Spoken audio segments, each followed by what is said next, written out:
Bapak Ibu, selamat pagi. Pada kesempatan kali ini, mari kita sama-sama diskusi tentang manajemen obat. Tadi oleh Profesor Erna sudah disampaikan bagaimana peran daripada formularium obat dan juga bagaimana peran daripada panduan praktek atau treatment guideline di dalam tata laksana atau tata kelola obat yang lebih baik. Nama saya Pinson, saya sehari-hari bekerja di Yogyakarta, kebetulan tergabung di dalam tim Komnas Fornas, dan juga terlibat aktif sebagai Ketua Komite Farmasi dan Terapi. Nah, nanti kita lebih banyak diskusi aja Bapak Ibu tentang bagaimana sih manajemen obat di rumah sakit, termasuk berbagi pengalaman yang saya yakin Bapak Ibu juga sudah miliki bersama. Nah, memang tantangannya adalah ini ya, kita ada di era online, ya udah lebih dari setahun gitu. Nanti mungkin di 2 menit awal masih begini, tapi sudah 5 menit ke atas, sudah hilang tiba-tiba, kameranya di-off-kan. Tapi mudah-mudahan enggak, karena topik yang kita bahas adalah topik yang memang menjadi salah satu fokus di dalam area perbaikan di tempat kita bekerja masing-masing. Coba kita cermati ya, bahwa memang kalau ini dilakukan suatu tata kelola yang lebih baik, maka kita sebenarnya bisa menghindarkan yang disebut dengan waste atau losses. Ya, jadi ada banyak sekali hal di dalam pengelolaan obat, ya, di mana kemudian misalnya harga yang terlalu tinggi, kualitas produk yang tidak baik, ya. Kemudian nanti kita akan juga melihat di sisi pengguna, misalnya irrational prescribing, dan juga penggunaan obat yang tidak benar oleh pasien. Nah, sebenarnya ini adalah losses yang bisa kita cegah dengan mengadakan perbaikan-perbaikan sistem. Ya, jadi ketika sistem itu diperbaiki, misalnya kita memberikan edukasi kepada pasien dengan lebih baik, ya, kemudian melakukan penyimpanan dengan lebih baik, melakukan jaminan mutu yang lebih baik, itu, lalu kemudian ini akan bisa tercegah waste-nya tadi. Nah, pada prinsipnya memang semua produk, baik itu obat maupun alat kesehatan, pada prinsipnya adalah kita harus mendapatkan yang aman, ya, sesuai dengan konsep patient safety, kemudian dia bermanfaat, ya, dan manfaat yang kita peroleh itu sebanding dengan cost-nya, dan juga tentu berkualitas, ya. Sehingga bagi pasien, bagi pengguna, itu yang paling penting adalah accessibility, availability, acceptability, dan affordability. Ya, jadi bagaimana sih ini bisa diakses, ya? Bagaimana ada ketersediaan bahwa dia ada di kita, bisa diterima, ya. Lalu kemudian terjangkau. Nah, sehingga maka yang bisa dilakukan adalah tentu edukasi, ya, tata laksana atau tata kelola yang lebih baik, ya. Lalu beberapa regulasi itu juga menjadi suatu yang penting untuk menjamin tadi ya, baik itu adanya ketersediaan, keterjangkauan, lalu kepenerimaan, dan juga tentu bagaimana dia bisa diakses. Ya. Nah, memang kan bentuknya adalah loop seperti ini ya, mulai dari seleksi, tadi mungkin Prof. Erna sudah menyampaikan dengan sangat komprehensif bagaimana sih proses seleksi obat, bagaimana kita mengedepankan bukti-bukti ilmiah yang terkini dan terbaik di dalam menseleksi obat. Itu yang penting. Lalu kemudian yang juga penting adalah bagaimana pengadaannya. Nah, nanti kita akan diskusi cukup banyak, karena mungkin nanti akan ada obat-obat yang memang di luar Fornas. Bagaimana kita pengadaannya? Kemudian bagaimana distribusinya? Dan bagaimana lalu penggunaannya? Dan bagaimana sistem manajemen itu memberikan dukungan pada setiap proses loop ini. Ya. Nah, mari kita coba cermati ya perspektif supply chain dari berbagai pelayanan farmasi. Ya, tentu ada banyak hal ya, mulai dari pabrikan ya. Pabrikan ini nanti akan menjamin ketersediaan bahan baku yang bermutu dan tepat waktu, terdokumentasi baik, termasuk kapan harus dilakukan suatu recall produk. Ya, tentu di sini ada pengawasan ya dari Badan POM. Ya, termasuk tadi ya. Nanti kita akan diskusi bahwa sebagian besar obat yang beredar di kita dan di berbagai dunia itu adalah off patent pharmaceutical, ya, artinya obat-obat yang sudah kehilangan masa patennya. Ketika dia kehilangan masa patennya, maka yang kita dapatkan adalah generic and branded generic. Nah, kalau kita bicara generic and branded generic, maka kita harus memastikan juga bahwa ini memang bermutu sebanding atau sesuai dengan originatornya. Jadi kita akan sampai ke sana. Dalam perspektif pasien, maka yang penting adalah bagaimana mendapatkan produk yang legal, bermutu, tepat, ya, baik itu bentuk, sediaan, kekuatan, jumlah, dan waktu. Itu dalam perspektif pasien. Nah, di sisi lain, maka kita atau Bapak Ibu sebagai pengguna nanti, sebagai manajer di rumah sakit Bapak Ibu, sebagai ketua instalasi farmasi, maka tentu dalam perspektif ini adalah kita harus bisa menjamin ketersediaan produk tadi yang legal, ya, bermutu, ya. Jadi dijamin bahwa dia tidak palsu, tidak rusak, tidak substandar, tidak terkontaminasi, dan juga tidak kadaluarsa. Lalu kemudian menjamin pengiriman yang tepat waktu ke rantai berikutnya, ya, karena tadi bentuknya ada loop, lalu kemudian pendokumentasian yang baik, dan tentu recall produk. Nah, sehingga nanti kita akan bicara bagaimana sih legalitasnya, bagaimana mutunya, bagaimana kontinuitasnya, dan tentu di atas semuanya tadi adalah safety, patient safety. Nah, ini rantai pasokan ya, kesediaan farmasi, alkes, dan juga bahan medis habis pakai, mulai dari user itu tentu nanti akan ada pengajuan kebutuhan, ya. Dia akan ada pengajuan kebutuhannya. Di instalasi farmasi adalah rekapitulasi kebutuhan dan pengajuan perencanaan. Ya. Lalu kemudian kita akan melihat bahwa akan ada telaah dari manajemen, kemudian persetujuan anggaran, proses pembelian, pengiriman, lalu kemudian penerimaan.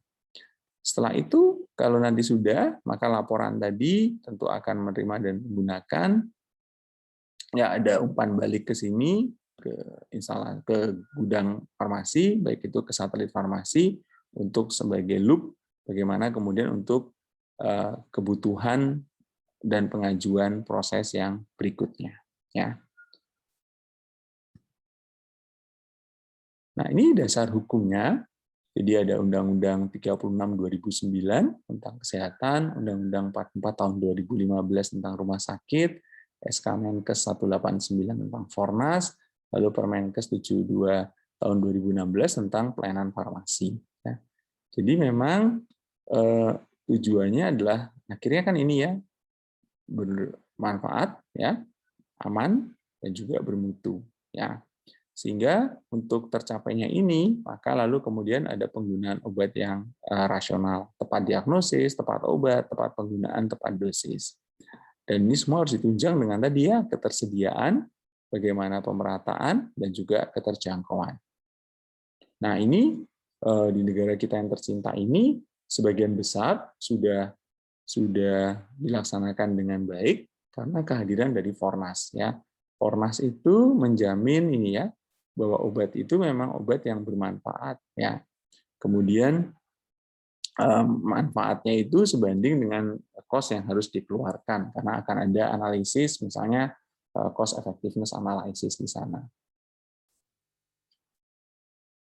Tentu nanti penggunaan obat yang rasional tadi, ya tadi didukung oleh Fornas, kemudian untuk pengadaannya sudah ada e-katalog, kemudian teman-teman di farmasi juga pasti punya standar penanganan kefarmasian. Nah, sehingga tugas Bapak Ibu adalah di rumah sakit bagaimana menjamin nanti ketersediaan suatu obat itu bermutu, aman, dan berkhasiat. Yang tujuannya memang kembali kepada patient safety, ya, keselamatan pasien. Nah, coba kita cermati perbekalan farmasi. Ya, nanti akan ada kebijakan satu pintu. Ya, beberapa dulu misalnya terjadi ya, mohon maaf, misalnya dokter spesialis mata dalam pengadaan IOL-nya itu langsung, ya, atau teman-teman ortopedi gitu pengadaan platnya itu juga langsung dari mereka. Itu sudah tidak boleh karena sekarang kebijakannya adalah satu pintu. Jadi yang ditangani oleh perbekalan farmasi adalah mulai dari obat, bahan obat, alat kesehatan, reagen, radiofarmaka, dan juga gas medis. Ya. Nah, tentu kalau kita bicara perbekalan farmasi, maka ini menjadi topik yang sangat menarik, jadi topik yang sangat penting. Kenapa? Karena modalitas utama pelayanan kesehatan tuh ada di sini, ya. Jadi modalitas utama pelayanan kesehatan itu adalah di tadi ini. Ya, diagnosis ditegakkan dengan seksama, pemeriksaan dilakukan dengan seksama, tetapi ketika sampai pada terapeutik maka akan sangat tergantung dari obat yang ada, apakah obat yang memiliki kualitas yang baik, bermanfaat, cost efektif, dan yang paling penting adalah maaf, ketersediaannya. Nah, sehingga memang harapannya adalah kualitas itu baik, keselamatan pasien itu terjamin, lalu kemudian biaya yang dikeluarkan juga sebanding dengan yang didapatkan dari efektivitasnya. Nah, tujuan pengelolaan tadi tentu ada dua ya, bahwa efektif, ya dia bermanfaat, bermutu, dan tentu nanti efisien. Ketika orang bicara efisien, maka orang bicara tentang cost. Nah, tentu kalau bicara tentang cost, maka tanpa mengorbankan mutu pelayanan dan keselamatan daripada pasien. Nah, jadi memang one gate policy ya, jadi kebijakan satu pintu di dalam tata kelola obat. Nah, supply chain manajemennya nanti yang dibahas. Nah, ini tadi sudah bagaimana Prof. Erna menyampaikan proses seleksi ya, ada Fornas di sana, ada treatment guideline. Yang tentu nanti dari sini kita akan punya RKO untuk perencanaan. Lalu pengadaannya tentu dengan e-purchasing ya, atau e-katalog atau cara lain. Nanti kita akan cermati. Nah, lalu kemudian distribusinya tentu kita akan lihat ya, laporan penggunaan obatnya, bagaimana good distribution practice, bagaimana storage-nya, ya, dan juga bagaimana monitoringnya. Kalau bicara nanti penggunaan, nah, nanti kita akan ada suatu studi kasus di mana manajemen itu mendukung penggunaan obat yang lebih rasional, penggunaan obat yang lebih sesuai dengan Fornas, karena itu sebagai suatu indikatornya. Tentu nanti monitoring evaluasi, dan ini sebagai suatu loop, ya, sebagai suatu siklus yang terus-menerus berjalan. Nah, kalau rencana kebutuhan obat, tentu Fornasnya sebagai acuan. Ya, jadi Fornas tentu sebagai acuannya.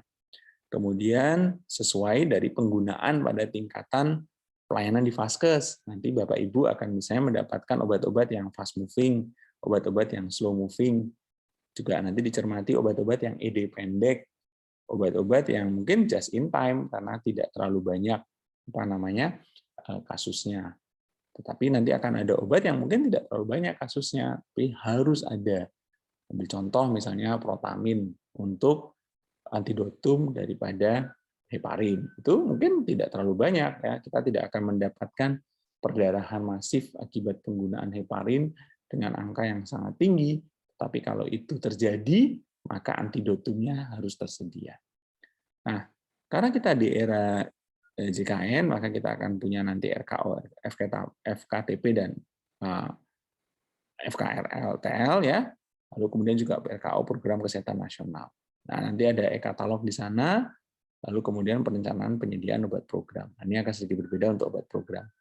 Ya, jadi memang rencana kebutuhan obat menjadi sangat penting untuk tadi bisa mendapatkan penyediaan yang memang sesuai dengan kebutuhan penggunaan di tingkat Vaskes. Nah, jadi akan ada Fornas.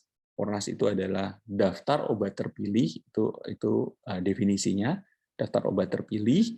Nanti juga Bapak Ibu akan punya formularium rumah sakit. Nah, sehingga bukan berarti kalau tidak masuk di Fornas itu juga tidak bisa digunakan di rumah sakit. Itu yang seringkali kalau kami rapat Fornas itu seringkali selalu menjadi perdebatan panjang.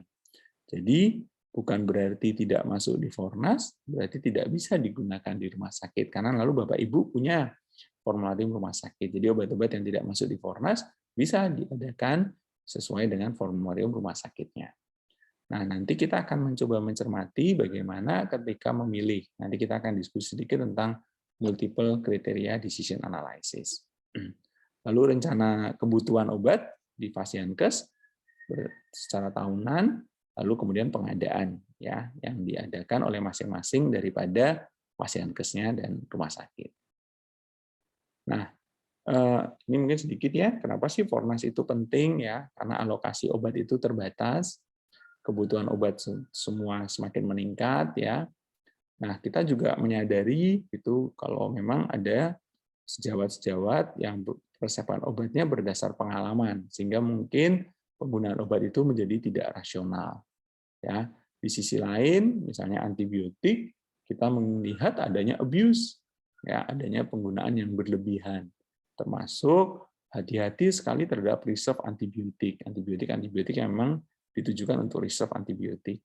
Makanya kalau Bapak Ibu cermati, di Fornas selalu ada restriksi, hanya boleh digunakan. Nah, restriksinya itu bisa restriksi daripada hasil laboratorium, ya, misalnya hanya boleh digunakan sesudah terapi ini diberikan atau hanya boleh digunakan berdasar hasil kultur, ya.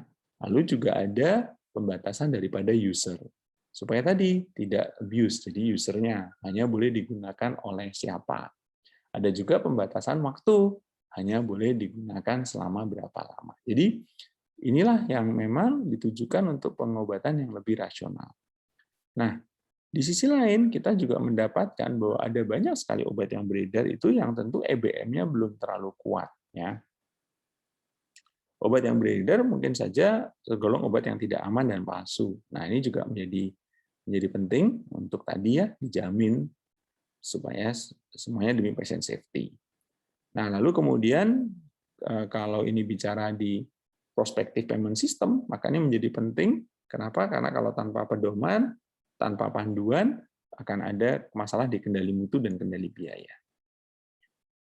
Nah, jadi Fornas itu kan daftar obat terpilih yang dibutuhkan untuk harus tersedia di fasilitas pelayanan kesehatan sebagai acuan dalam pelaksanaan JKN. Jadi itu adalah daftar obat yang terpilih.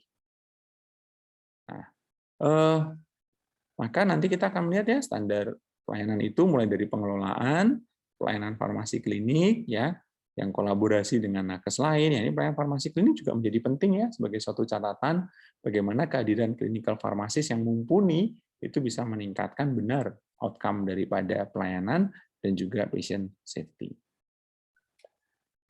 Nah, sistem satu pintu itu penting ya bahwa acuannya adalah formularium. Ya, jadi dari perencanaan dan pengadaan tadi acuannya adalah formularium. Ya. Lalu kemudian pengelolaan, penyimpanan, dan penggunaan. Jadi manfaat sistem satu pintu yang pertama adalah kalau dia sistem satu pintu tentu lebih mudah dalam pengawasan dan pengendalian penggunaan sediaan tadi. Ya. Kemudian standarisasi. Tentu nanti akan ada item-item yang harus dipenuhi demi menjamin tadi mutu ya, jadi standarisasinya penjaminan mutu karena memang ada dari satu pintu dan itu proses seleksinya juga jelas.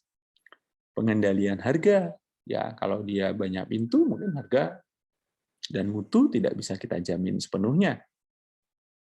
Lalu kemudian penurunan risiko abuse atau tadi ya kesalahan penggunaan sediaan farmasi dan perbekalan alat bahan medis habis pakai. Kemudian akses data, kalau dia satu pintu tentu data yang kita peroleh bisa lebih reliable untuk dipertanggungjawabkan. Nah, mulai dari ketersediaan obat ya, maka instalasi farmasi rumah sakit pertama menyusun rencana kebutuhan obat dalam 1 tahun. Pengelolaan obat dan bahan medis habis pakai yang baik dari perencanaan, pengadaan, penyimpanan, penggunaan, dan monitoring evaluasi. Tentu nanti dari proses seleksi adalah implementasi Fornasnya. Ya, kalau Bapak Ibu di rumah sakit tentu Fornas menjadi salah satu acuan utama ketika kita melayani pasien JKN, ya peserta JKN. Tetapi nanti kan ada yang di luar, nah, sehingga kita butuh yang obat-obat di luar Fornas. Nah, bagaimana kita memilih? Nanti kita akan kenalkan suatu sistem yang kita sebut sebagai MCDA. Ya. Lalu kemudian tentu monitoring. Ya. Nah, implementasi Fornas yang diintegrasikan dengan sistem informasi rumah sakit. Nah, ini nanti kita akan lihat studi kasus yang kami kerjakan, bagaimana ketika itu digunakan memang kita bisa memonitoring implementasinya. Lalu e-katalog tentu hasil lelang sehingga harga satuan dan negosiasi berdasar rencana kebutuhan obat itu menjadi sesuatu yang jelas ya. Lalu kemudian e-purchasing juga berdasar pada e-katalognya. Nah, ini juga menjamin tadi ya distribusi ya, juga menjamin harga yang jelas. Nah, sehingga kebijakannya tentu Fornas menjadi acuan dalam pelaksanaan JKN, obat yang ada di Fornas harus tersedia di Vaskes. Nah, ini yang penting ya Bapak Ibu, apabila ada obat yang dibutuhkan tidak tercantum dalam Fornas, dapat digunakan obat lain secara terbatas berdasar rekomendasi Komite Farmasi dan Terapi yang disetujui oleh Komite Medik atau Direktur Rumah Sakit. Nah, jadi jelas, aturannya jelas. Jadi bukan berarti tidak ada di Fornas, itu tidak bisa digunakan, sangat bisa. Maka nanti akan ada proses seleksi tersendiri untuk dimasukkan di formularium rumah sakit ya. Nah, coba cermati ketika kita mau memilih obat, itu ambil contoh Bapak Ibu, saya minta sedikit menarik diri nih, kita lagi mau memilih pisang ya. Maka manakah yang mau saya peroleh ya? 1, 2, 3, 4, 5 gitu. Nah, kalau kita cermati mungkin yang ini tampilan itu sangat baik, tapi di sisi lain mungkin harganya yang paling tinggi. Ya, kemudian ini ya harganya mungkin tidak terlalu setinggi yang tadi, tapi mungkin belum siap makan. Nah, yang ini harganya relatif lebih baik gitu ya, siap makan, tapi nggak boleh simpen lama-lama nih, karena besok aja mungkin sudah nggak enak dimakan. Ini harganya murah sih, tapi kok kecil. Nah, ini murah banget, nah, tapi mungkin sudah tidak layak dimakan dan sebagainya. Nah, saya bertanya kepada Bapak Ibu, manakah yang Bapak Ibu akan pilih? 1, 2, 3, 4, atau 5?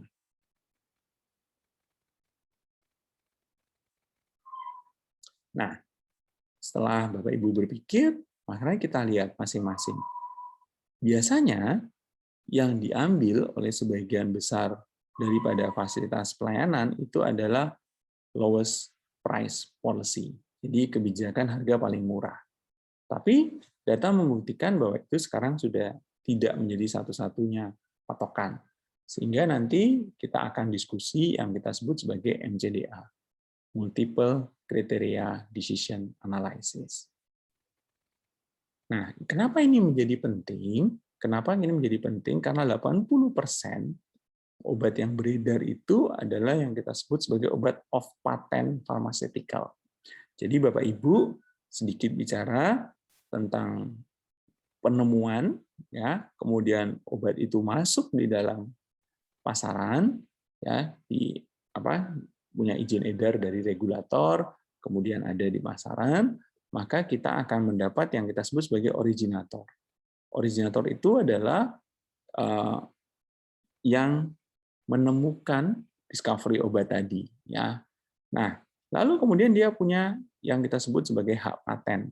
Ini 15 sampai 20 tahun. Tentu hak paten ini diberikan sebagai privilege karena mereka yang menemukan. Nah, tentu nanti akan ada harapan bahwa akan ada pengembalian dari biaya riset, pengembalian dari biaya pengembangan. Setelah lewat 15-20 tahun, maka paten tadi habis, expired. Sehingga yang ada adalah kemudian kopi drug. Sehingga kita akan punya 2, generic dan branded generic. Nah, ini bisa banyak. Ambil contoh misalnya amoxicillin. Amoxicillin itu generic dan branded genericnya banyak sekali, ya. Nah, lalu kemudian kita harus memilih kan sama apakah yang termurah ya. Nanti kita akan melihat dan ternyata khusus untuk bidang obat bahwa lowest price policy yang paling murah itu ternyata terbukti tidak lagi menjadi pilihan. Artinya harga mungkin menjadi pertimbangan utama ya. Tetapi di sisi lain kita harus memberikan pembobotan yang lain. Termasuk bagaimana sistem distribusinya termasuk bagaimana penjaminan ketersediaannya, termasuk bagaimana manfaat lain yang diperoleh oleh rumah sakit dan juga bagi pasien. Ya. Kalau kita cermati, misalnya siapa yang milih 1 tadi, sangat bagus, tetapi mungkin harga terlalu tinggi. Ya. Nah, kalau kita lihat, ini mungkin harus disimpan lebih lama sebelum siap makan. Yang ini jelas, ya, siap makan, kelihatannya bagus, tapi harus dimakan cepat nih, disimpan mungkin nggak bisa tahan lama. Ya, ED-nya pendek nih. Ya, ini too small. Ya. Kalau kita belinya per kilogram, berarti dapatnya kecil-kecil gini. Ya. Yang ini sih harganya mungkin paling murah, tapi mungkin sudah kualitasnya tidak baik. Nah, itu yang kita sebut sebagai MCDA. Nah, sehingga di dalam MCDA, mungkin ini hanya sedikit pengenalan ya, karena kalau biasanya Prof. Erna dan saya sebagai tim dari beliau, itu kami perlu waktu beberapa lama untuk tadi ya, untuk MCDA, yang tujuannya tadi sebenarnya adalah give best value for money. Gitu. Jadi dengan biaya yang dikeluarkan sekian, maka lalu kemudian kita bisa memperoleh manfaat yang paling besar. Ya, sehingga yang pertama adalah tentukan tujuan, lalu yang kedua adalah tentukan kriteria. Nah, ini yang penting. Nanti Bapak Ibu dalam pemilihan obat, misalnya, juga harus menentukan kriteria.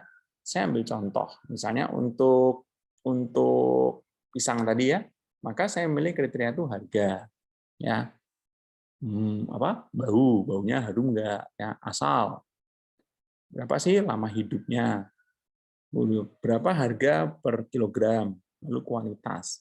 Nah, di bidang obat bisa saja mungkin price, lalu pabrikan.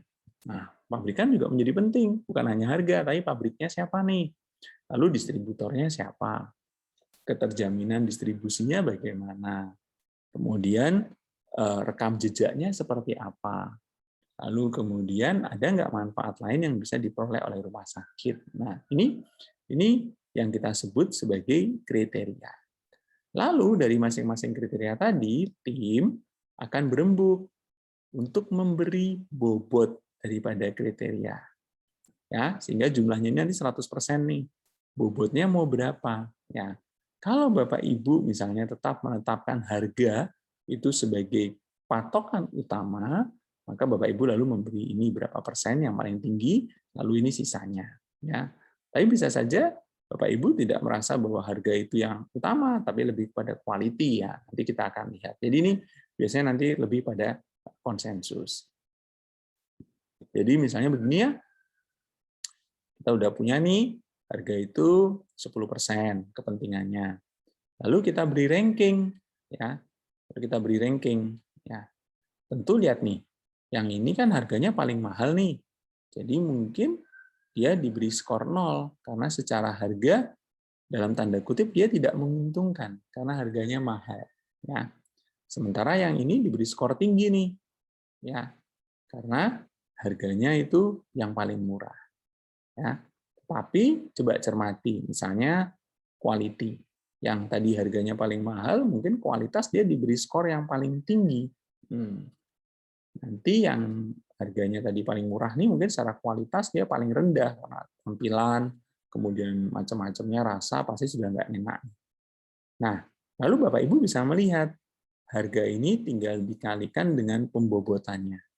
Ya, maaf, kriteria tadi tinggal Bapak Ibu kalikan dengan pembobotannya. Jadi kalau ini 10%, ini kita beri skor 2, maka nanti jadinya ini 0,2. Nah, scoring ini juga bisa menjadi konsensus. Dan kita sudah punya tools-nya, sudah punya Excel-nya, sehingga proses ini menjadi cukup mudah, karena yang penting buat kita adalah menentukan kriteria, menentukan pembobotan, lalu menentukan nilainya. Karena nanti hasil perhitungan akhirnya sudah sangat dibantu oleh kehadiran dari paket program. Lalu kemudian nanti sesudah ini Bapak Ibu akan mendapat yang paling tinggi poinnya. Nah, kalau yang kita lihat di sini yang paling tinggi poinnya adalah yang C. Jadi dia didapat ini. Sehingga ini menjadi pilihan yang utama. Nanti ini pilihan keduanya berarti yang A, pilihan ketiganya yang B, dibuat list begitu.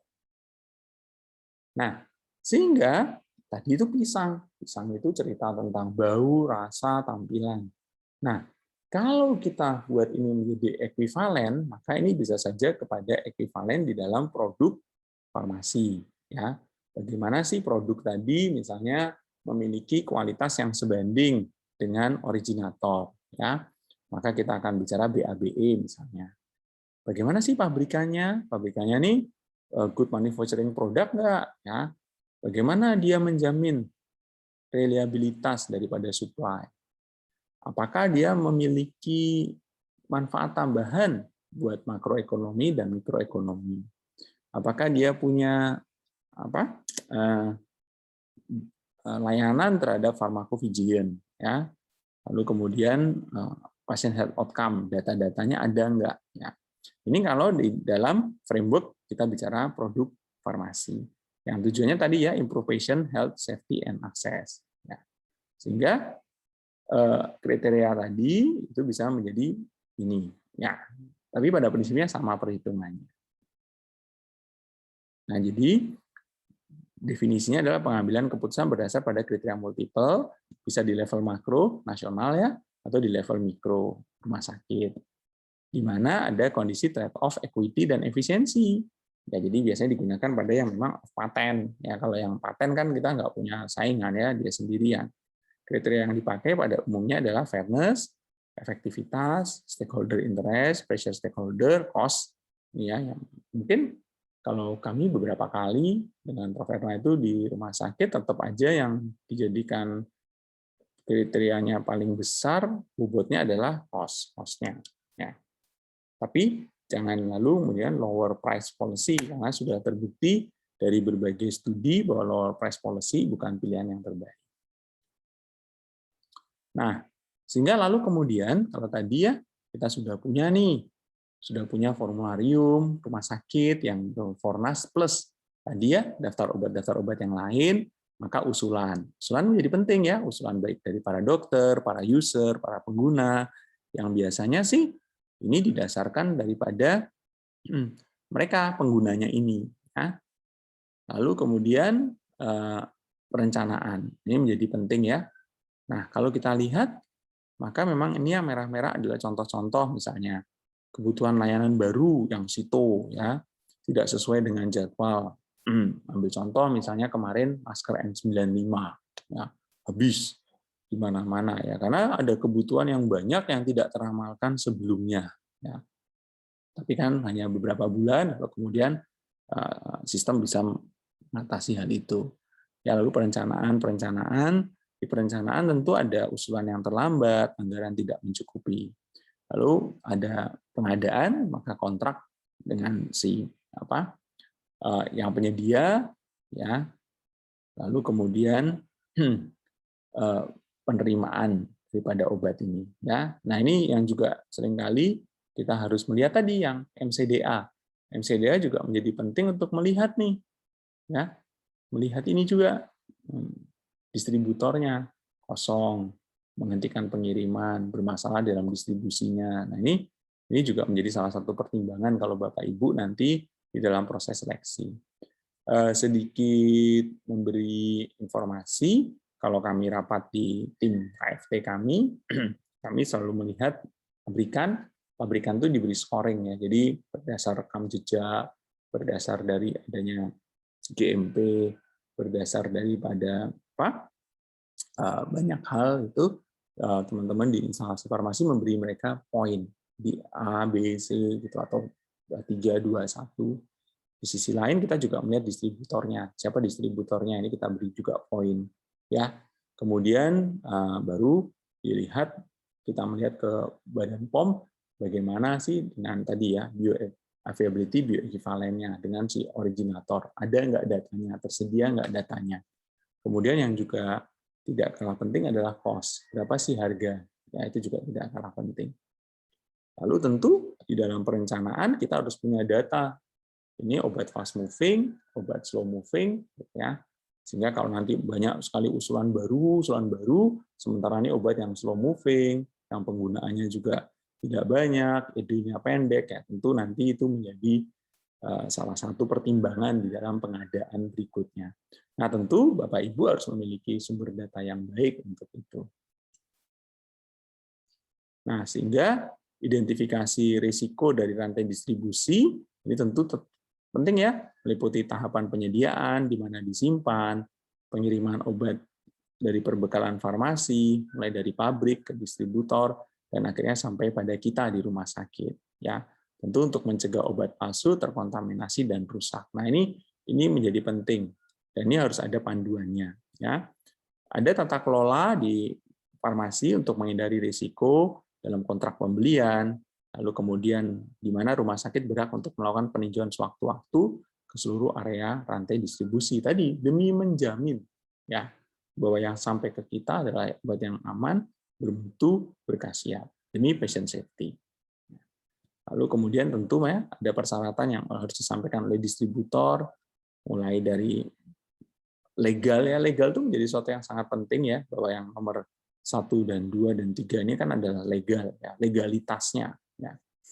Nah, lalu kemudian surat garansi jaminan keaslian produk ini juga menjadi penting demi terhindar dari palsu, obat palsu, vaksin palsu dan sebagainya.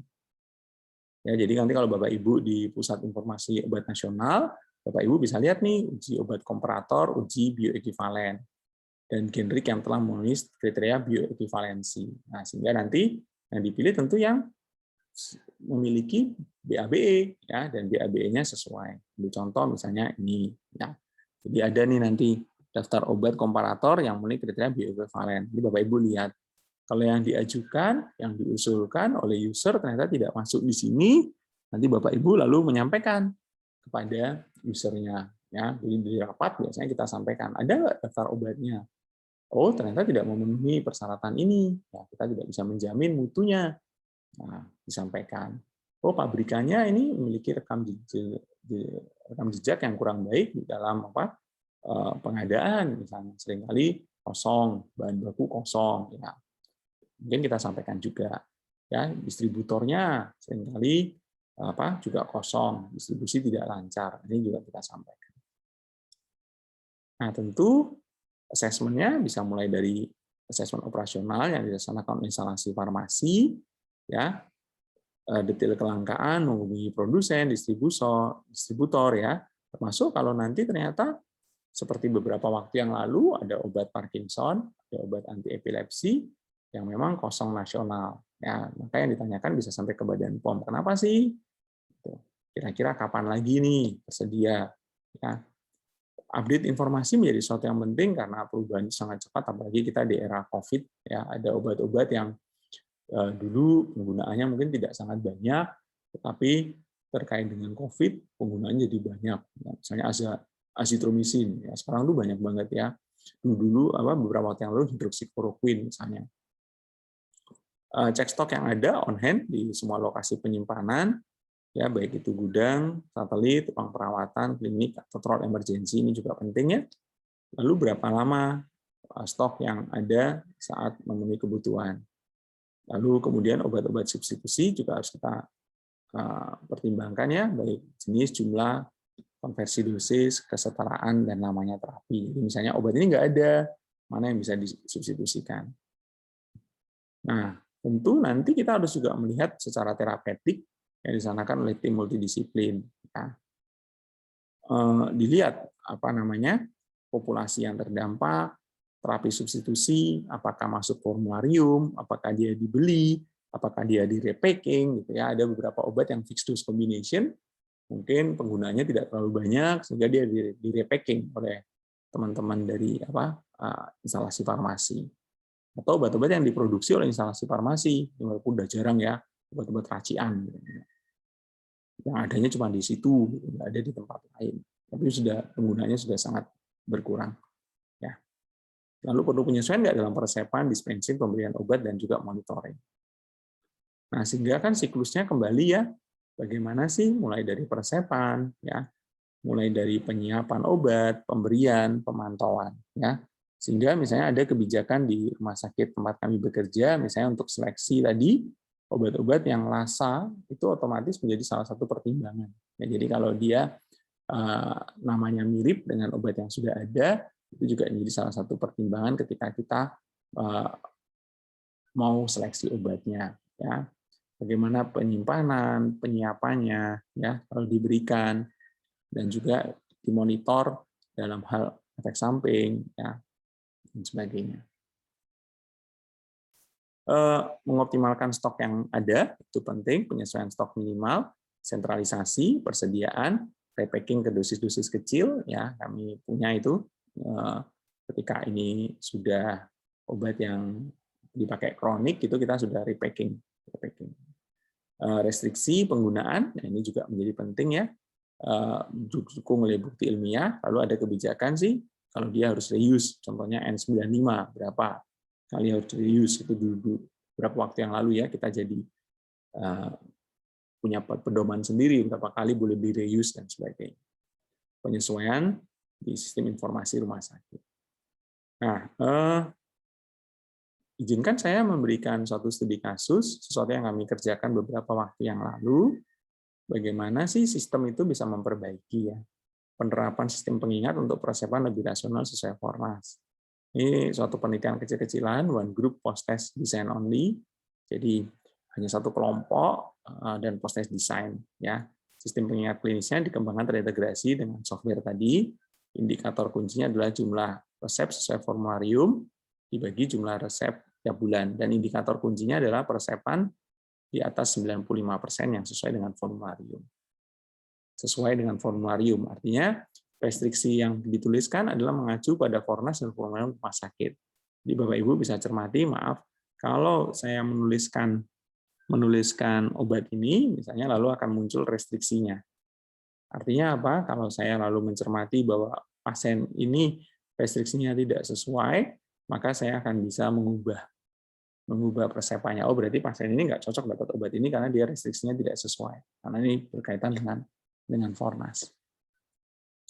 Ya, jadi ini penelitiannya sudah cukup lama ya, 2015, dan ternyata memang kalau diterapkan realisasinya bagus sekali, semuanya di atas dari target ya, hampir mencapai 100% semua. Ya, paper ini menang di versi award tahun 2016 berarti ya. Jadi apa?